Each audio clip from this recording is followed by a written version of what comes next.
नमस्कार, India daily देख रहे हैं आप और मैं हूं आपके साथ Shalini. Defence is the best offence के सेकंड एपिसोड में आप सभी का स्वागत है।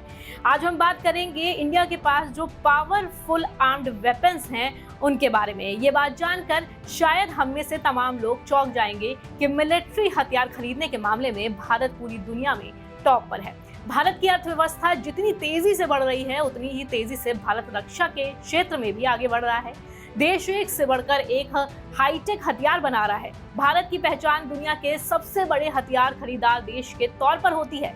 चीन, पाकिस्तान, अमेरिका समेत देश के ज्यादातर देश भारत की बढ़ती ताकत पर नजर बनाए बैठे हैं। वहीं देश की रक्षा के लिए भारत ने पिछले कुछ साल में अपनी मिलिट्री पावर को बढ़ाने में इतना ज्यादा खर्च किया है कि अब भारतीय सेना और हथियारों पर खर्च के मामले में दुनिया की चौथी सबसे बड़ी महाशक्ति बन गया है। दरअसल स्टॉकहोल्म इंटरनेशनल पीस इंस्टीट्यूट यानी कि सिपरी, जो दुनिया भर में रक्षा खर्च का डेटा एनालिसिस करती है, उसने अपनी रिपोर्ट को जारी करते हुए बताया कि पिछले 5 सालों के बीच एशियन देशों ने सबसे ज्यादा हथियार खरीदे, जिसमें से भारत सबसे बड़ा हथियार इंपोर्टर देश बनकर सामने आया है। रिपोर्ट्स के मुताबिक भारत साल 2023 में मिलिट्री पर खर्च करने वाला दुनिया का चौथा सबसे बड़ा देश है। भारत ने 2023 में मिलिट्री पर 83.6 बिलियन अमेरिकी डॉलर खर्च किए। ताजा डेटा के मुताबिक इस मामले में सबसे ज्यादा खर्च करने वाला देश अमेरिका है, जिसके बाद दूसरे नंबर पर चीन का नाम है और तीसरे पायदान पर रूस है। वैसे ही इस रिपोर्ट के जरिए ये भी पता चला है कि इंडिया ने पिछले साल के मुकाबले इस मामले में लगभग 4.7% अधिक खर्च किया। साल 2022 में भी भारत मिलिट्री पर खर्च करने वाला विश्व का चौथा सबसे बड़ा मुल्क था। सिपरी की रिपोर्ट ये भी बताती है कि 2023 में दुनिया भर के देशों ने अपनी अपनी मिलिट्री पर 2,443 बिलियन डॉलर खर्च किए। चीन के साथ साल 2020 में लद्दाख में हुई झड़प के बाद भारत ने डिफेंस सेक्टर में अपनी कैपेबिलिटीज और तेजी से मजबूत करने पर जोर दिया। देश फिलहाल fighter jets, helicopters, warships, tanks, artery guns, rockets, missiles और कॉम्बैट सिस्टम को लेकर मॉडर्न बनाकर मिलिट्री को नया रूप दे रहा है। इतना ही नहीं, जानकारी के लिए बता दें कि भारत का डिफेंस एक्सपोर्ट पहली बार 21,000 करोड़ को पार कर चुका है। भारत अपने हथियार बेचने की कैपेसिटी को और दुगना करना चाहता है, लिहाजा भारत की इस इच्छा को पूरा करने के लिए LCA Tejas, BrahMos missiles, light combat helicopters, Pinaka, MLRS, Akash, SAM जैसे विनाशक हथियार अहम भूमिका निभा सकते हैं। दुनिया की जो भी डेवलप्ड कंट्रीज हैं, उन्होंने अपनी डिफेंस इंडस्ट्री को तेजी से बढ़ाया है।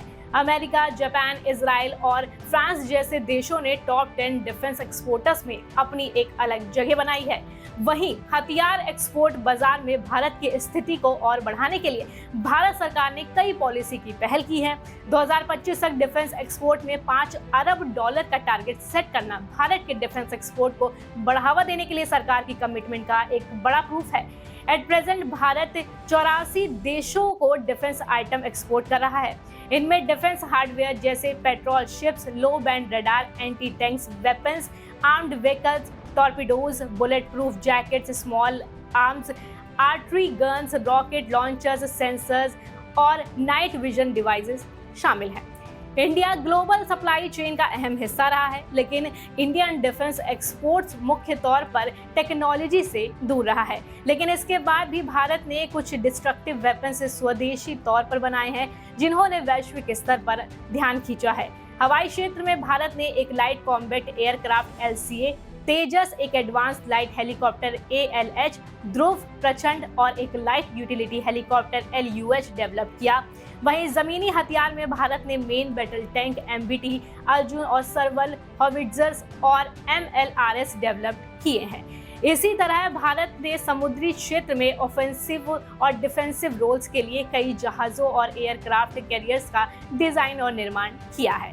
ये सभी defence products complete weapons systems हैं, जिसका मतलब ये हुआ कि इन्हें बेचने के साथ साथ इनके एसेसरीज और इक्विपमेंट की भी बिक्री शामिल होती है। एग्जाम्पल के लिए किसी फाइटर जेट के एक्सपोर्ट में complete weapon system, flight simulators, hangers, line replaceable units यानी कि LRU, मेंटेनेंस और ओवरहॉल शामिल होते हैं।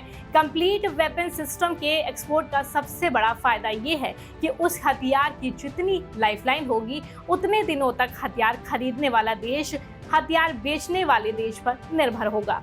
बता दें कि भारतीय डिफेंस इंडस्ट्री के सामने कई बड़ी चुनौतियां हैं और अमेरिका, चीन, फ्रांस, रूस, इजराइल, दक्षिण कोरिया समेत दर्जन भर से ज्यादा मजबूत प्रतिद्वंदी हैं जिन्होंने अपने डिफेंस टेक्नोलॉजी का लोहा मनवाया है। लिहाजा भारत को डिफेंस सेक्टर में अपनी विश्वसनीयता मजबूत करनी होगी ताकि भारतीय हथियार खरीदने को लेकर ज्यादा से ज्यादा देशों में दिलचस्पी पैदा हो। वहीं हाल ही में हुई भारत की एक डिफेंस डील चर्चा का विषय बनी हुई है। दरअसल भारतीय सेना ने अमेरिकी कंपनी SIG सौर से 73,000 SIG 716 राइफल्स की खरीद का ऑर्डर दिया है। इस डील को भारत ने 837 करोड़ रुपए में साइन किया। इससे पहले फरवरी 2019 में फास्ट ट्रैक खरीद के तहत भारत ने 643 करोड़ रुपए में 72,400 SIG 716 के राइफल जो हैं उनकी ऑर्डर दिए थे। तो इस खबर पर आपकी क्या राय है, आप हमारे साथ जरूर शेयर करें और डिफेंस से जुड़ी बड़ी अपडेट्स के लिए आप इंडिया डेली को जरूर फॉलो करें। फिर मिलूंगी एक बड़ी खबर के साथ। नमस्कार, धन्यवाद।